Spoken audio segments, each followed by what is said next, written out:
Tidak ada orang yang bisa diam yang benar-benar tanpa melakukan sesuatu. Nah, dari sinilah lahirnya, ini menjadi konsep dari awal dari yadnya. Yadnya itu artinya persembahan suci. Dalam bahasa Indonesia, saya kira terjemahan paling pas untuk yadnya itu adalah persembahan suci. Yadnya, aturan suci, persembahan suci. Kadang-kadang yadnya itu diterjemahkan atau sering yadnya itu diterjemahkan sebagai korban suci ya. Ini persembahan. Korban itu kadang-kadang ada yang harus dipotong, harus dikorbankan kan gitu. Tetapi yadnya itu sering tidak ada korbannya, tapi ada bunga buah kan. Jadi yang korban itu juga kena dalam definisi ini, dalam arti persembahan suci itu. Yang korban suci juga masuk di sini. Kalau hanya korban suci, persembahan seperti ini sepertinya dikesampingkan.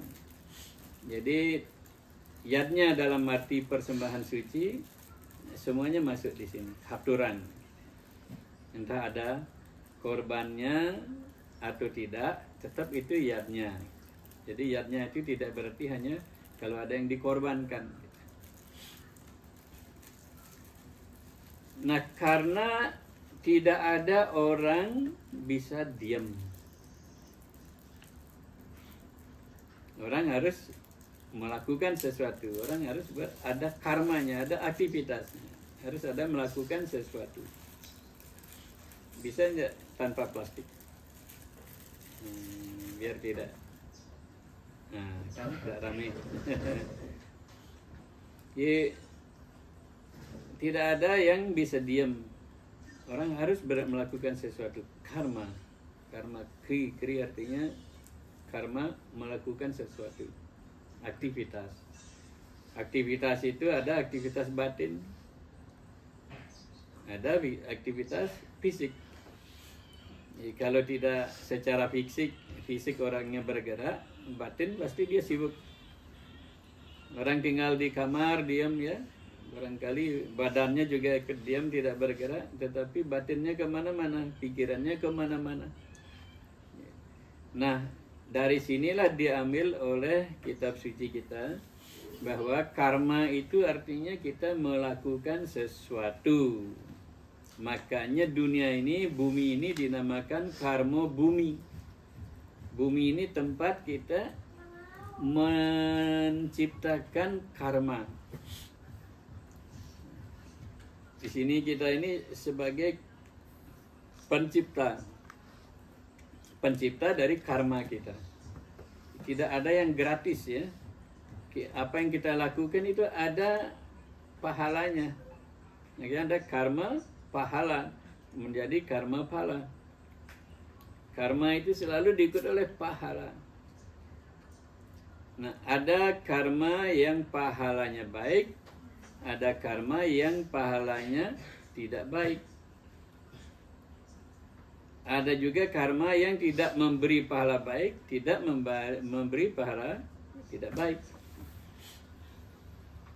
Yang itu namanya al-karma. Lepas dari karma, lepas dari susulan pahalanya karma. Ya, lepas dari susulan pahala. Tidak ada pahalanya.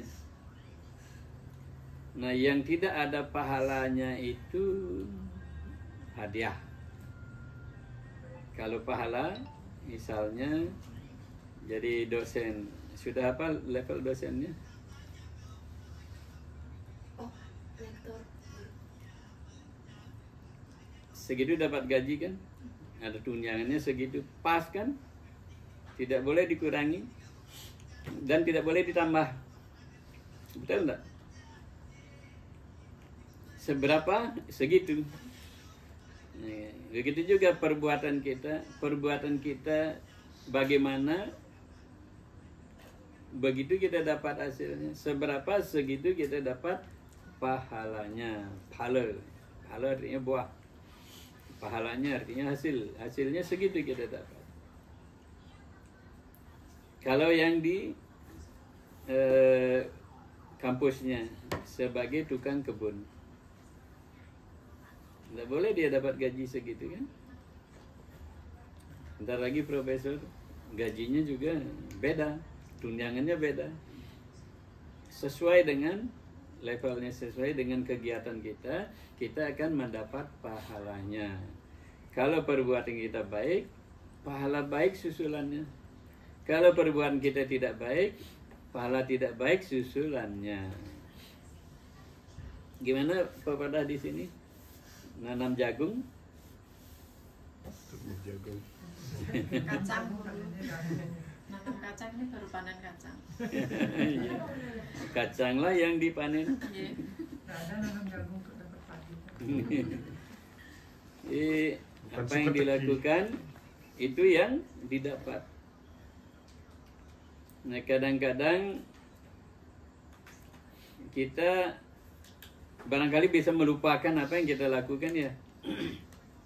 Tapi ada CCTV niskala, CCTV semesta yang merekamnya.